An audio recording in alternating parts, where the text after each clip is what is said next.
in adiga bambo wata oo bambada oo qoray asoo xoogaa cabsan oo yimid qoray laga qaaday qorayga markii laga qaadana in oo bambo oo meesha kala soo baxay bambadana oo ku tuuro meesha. inna lillahi wa inna ilayhi raaji'uun. halkan iga dambaysa oo dadkani ay dhooban yihiin guriga ku yaala xalay waxa ku geeriyooday famil ama qoys halkani deganaa oo uu ka haray 2 ruux oo kaliya kuwaas oo dhaawacmay.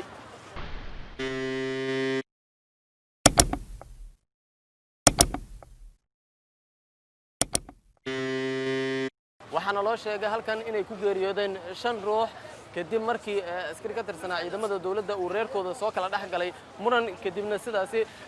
qori uu watay laga qaaday balse markii dambe uu bam ku qarxiyay kadib markii muran uu soo kala dhex galay. waxaa la sheegay kuwii dhaawacmay iyo askarigii markaasi bombadu ka fakatay ama bombada riday in markaasi hadda xaaladooda caafimaad lagu dabaabiyay isbitaalka walow dadka kale ee geeriyooday 5 ruuxa la soo aasay. dad kamid ah dadka deegaanka ama xalay halkan ka ag dhawaa ayaa inooga warramay sida ay wax u dhaceen.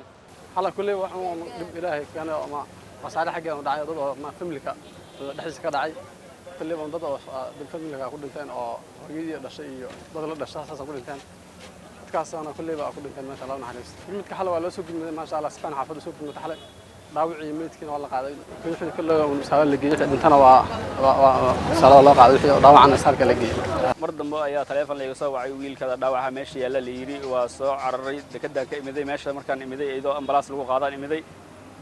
kadib isbitaalkan waa cararay isbitaalka Jasiiran tagay dhaawacyo badan iyo 3 qof oo meedahan ugu tagay wiilkii asigana dhaawac oo 3 qofood oo kamid ahay waxyaabo dhibaato badan leh meesha dadka soo gaaray wiilka Krishbey ahay gaariga weynka ah oo konteenarka wada la shaqeynayay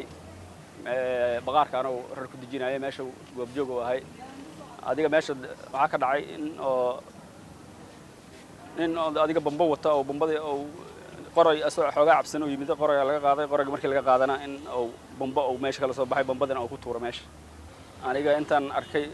3 qofood ayaan arkay iyo 5 qof oo dhaawac oo wiilka oo aniga la shaqeynayay oo kamid yahay. muddooyinkii dambe magaalada Muqdisho waxa ku soo badanayay dhacdooyin ugub ah kuwaas oo ku cusub dadka iyo deegaankaba.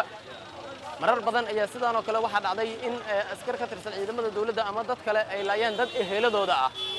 sidoo kale magaalada Muqdisho mararka qaar waxa laga tabiyaa falal kufsi ah kuwaas oo ugub